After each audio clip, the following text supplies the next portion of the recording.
So on October 20th, Blink-182 put out a new album, and it's really good. Blink is one of my favorite bands, and this was a super long time coming. It's the first time both of the original singers made an album together since I was in high school, and I'm honestly not even a little bit disappointed. It's nice to hear this band that I grew up with making the music that they want to make again, instead of just pumping out corporate alt-rock nonsense like they had been since like 2016-ish. Oh, also on October 20th, Spider-Man 2 came out, and apparently that was pretty good too, so that's nice. I keep having this nagging feeling that I've forgotten something. Hey, if you forgot it, it probably wasn't all that important. Yeah, I guess.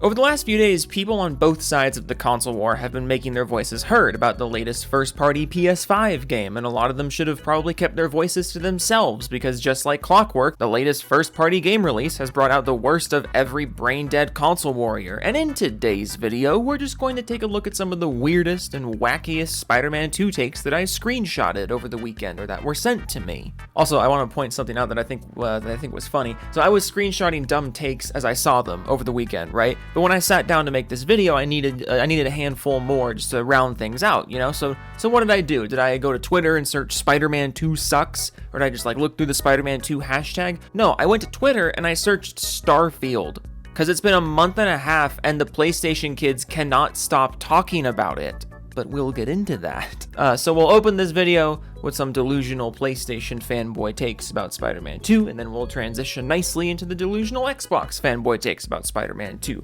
Sound good? Okay, let's get started. At Nick Marciel says, I'm so tired of these people bitching and crying about MJ missions in Spider-Man games. Get the fuck over it. Y'all deserve to still have Activision make these games. See, I thought we were all in agreement that the MJ missions are a complete pace killer in this franchise. And also, irony alert, the Activision Spider-Man games are some of the ones that everyone compares Insomniac Spider-Man games to, Like Ultimate Spider-Man, Old Spider-Man 2. So yeah, sure, if you want those people to start making Spider-Man games again, then fuck it, I'll take it. Obviously, that's not what he's talking about here, but I just love that at the slightest bit of not even controversial criticism, you immediately go on the attack with a really stupid and childish attack from an account that is a grown man. This is the most typical fanboy behavior of all time. We'll put you in textbooks.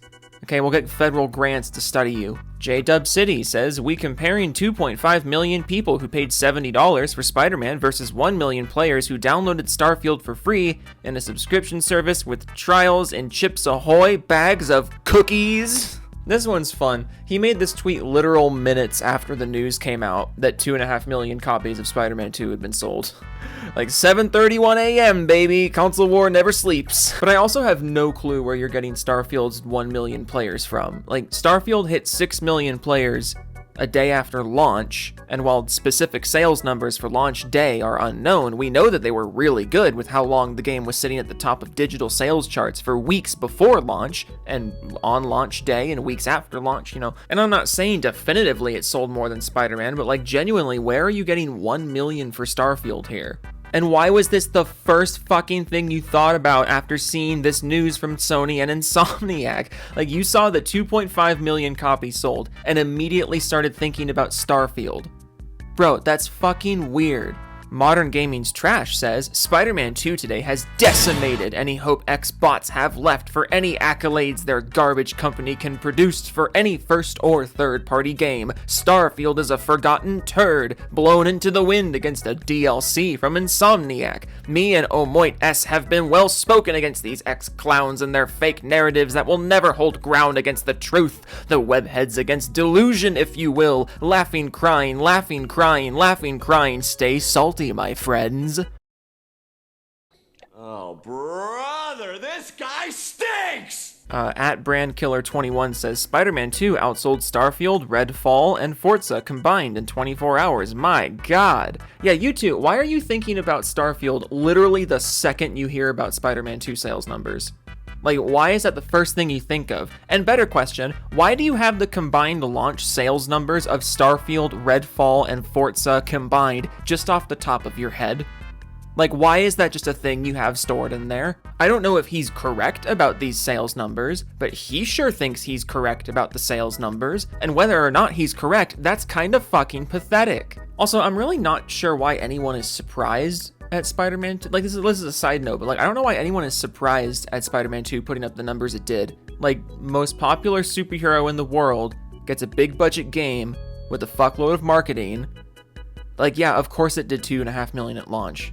Now think of how much the PC version is going to do when it drops in like a year. Unleashed says, after getting blown away by Spider-Man 2, no respite for Xbox fan base next year too, as Wolverine arrives to torment the Xbots. The domination of PlayStation has just begun. Fuck, bro, you're so edgy and cool.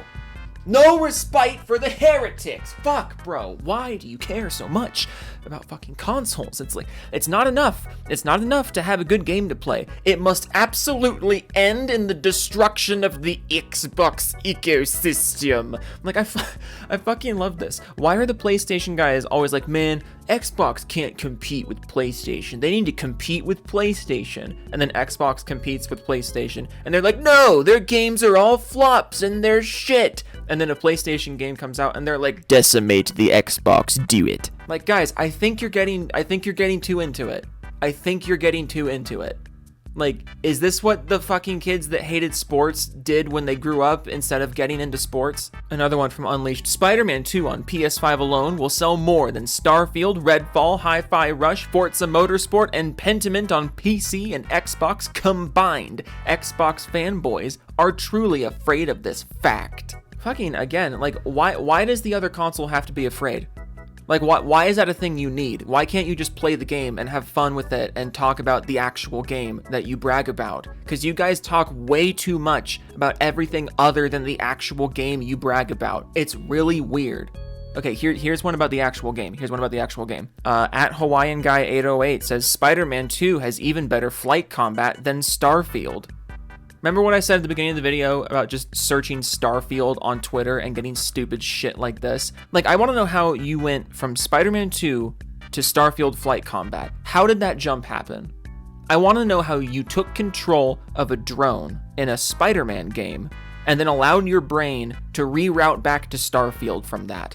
Like, is Starfield in the room with you? Are you okay? Astel says Spider-Man 2 on PS2 you were able to reach the Statue of Liberty, on Spider-Man 2 PS5 you can't. And at the real Delju says, who the fuck is playing Spider-Man to go to the Statue of Liberty? Which I just think is funny, because on one hand, yeah, you're not wrong that being able to visit the Statue of Liberty in a Spider-Man game, like, that's not in the fucking Bible. You don't have to have that. But also, those of us who were excited for Starfield were told for months leading up to launch that the game was absolute garbage because the maps were not truly open and completely interactive. So it's just kind of funny. Not to encourage stupid nitpicking, but I do think it's comical how the PlayStation guys nitpicked the fuck out of Starfield before it was even out, but when an Xbox guy nitpicks Spider-Man after it's released, suddenly that's absolutely ridiculous and no one should do it. But I think that transitions us nicely into the Xbox half of this video. At JRock says, you can't buy an NYC slice of pizza. You can't go to Coney Island and enjoy the world-famous Nathan's hot dogs. You can't ride the subway. You can't go into a deli. Can't hail a cab.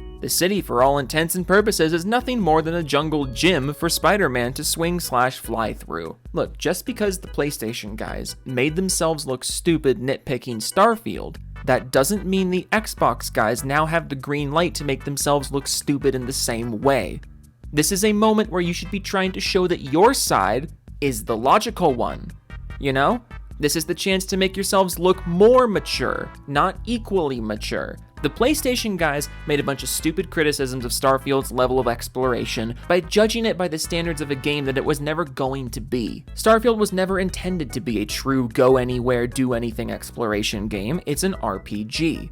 The same way that Spider-Man 2 is obviously also not a go anywhere, do anything exploration game. It is an Arkham-style superhero game. These kinds of criticisms were stupid then, and they're stupid now. And on the off chance that you're just saying all this ironically, even though we know you're not saying this ironically because this is what your profile looks like, doing the stupid thing ironically doesn't make you smart or clever. It just makes you obnoxious. Now, what you could have said in this same vein, but as an actual coherent comparison of criticism, is the fact that when it was revealed that Starfield would have invisible walls or map barriers, the Sony faithful then rose a giant stink about how this was the worst thing ever and a complete immersion killer. But then Spider-Man 2 comes out and also has a decent number of invisible walls and map barriers, and all of a sudden those same people are silent about the effect of those things on immersion. You could have made a tweet about that. But instead, you made a tweet that looks like this. And that, my friend, should have disappointed everyone involved. This next one got sent to me by a viewer. I like it. This is a good one. This is a good one. So, viewer of the channel, @TheBritWhoCares, said that they were enjoying the game, and they got a response that says, "You can say you're bi, but if the only thing you ever do is suck dick, you're just lying to people for no reason, and you absolutely sucking that Sony dick 24/7. Here's another one. Xbox Battlegrounds says, "Top quality." And then shows he fucking watermarked this, bro. You fucking watermarked. I'm not stealing it, bro. Don't worry. We're giving you full credit for this one. Don't worry about that. If you're going around looking for fucking fruit textures and using that as a direct comparison, just fucking pack it up. You lost the plot. And this goes back to the last point I made. Just because Sony guys have done similar nonsense to this, that doesn't mean it's now a good time to just reskin their nonsense instead of making actual criticisms. There are plenty of graphical criticisms you could make of Spider-Man 2, and instead you chose the fucking fruit textures. Because that's how deep you are, man. That's how deep your brain is. We could be talking about gameplay or immersion, but instead we're talking about the fucking fruit textures. The textures that nobody even thinks about when they're playing games. And just to make it better, we're then on top of that comparing the price tags of a single player open world game and a free to play PvP game. Are you capable of intelligent criticism, or is this as good as it gets? At Snapblast Play, how Xbox and PlayStation do title screens is very different. Guys, this meme is old. The title screen meme is old. It's time for new memes. At Anna Anson 3 says the actual score for games should be like this without media bias. Starfield 96 out of 100, Dead Island 2 92 out of 100, Baldur's Gate 3 55 out of 100, Redfall 75 out of 100, Zelda 89, Spider-Man 2 33 out of 100, 77 after fixing the bugs, #Xbox Game Pass. So see, this is what happens when you just go against everything the people you don't like say is good no matter what. Like this is what happens. You unironically say Baldur's Gate 3, one of the most acclaimed RPGs ever, is a 55. And I guarantee you're only saying this because you saw some PlayStation accounts saying the game was good a couple months ago because they were using it in the fucking console war against Starfield, because that's how fucking void of good first-party RPGs Sony is. They have to use someone else's RPGs to demean the competition. I would love to hear you justify these scores. Straight up, I will send you $10 if you make a video or a thread or something explaining these numbers to me intelligently. I am eagerly awaiting my God, I thought the meltdown over Starfield was bad, but honestly, the Spider-Man Salt is giving it a run for its money. I'm not sure if Spidey Salt is going to be as good long-term as the Starfield Salt has been long-term, but I guess we'll wait and see. Because there seem to be legions of people on both sides of the stupidest fence in the country, and I will happily keep laughing at them until the stupid fence is torn down and replaced with a new fence, aka the next big first-party game release. Toodles.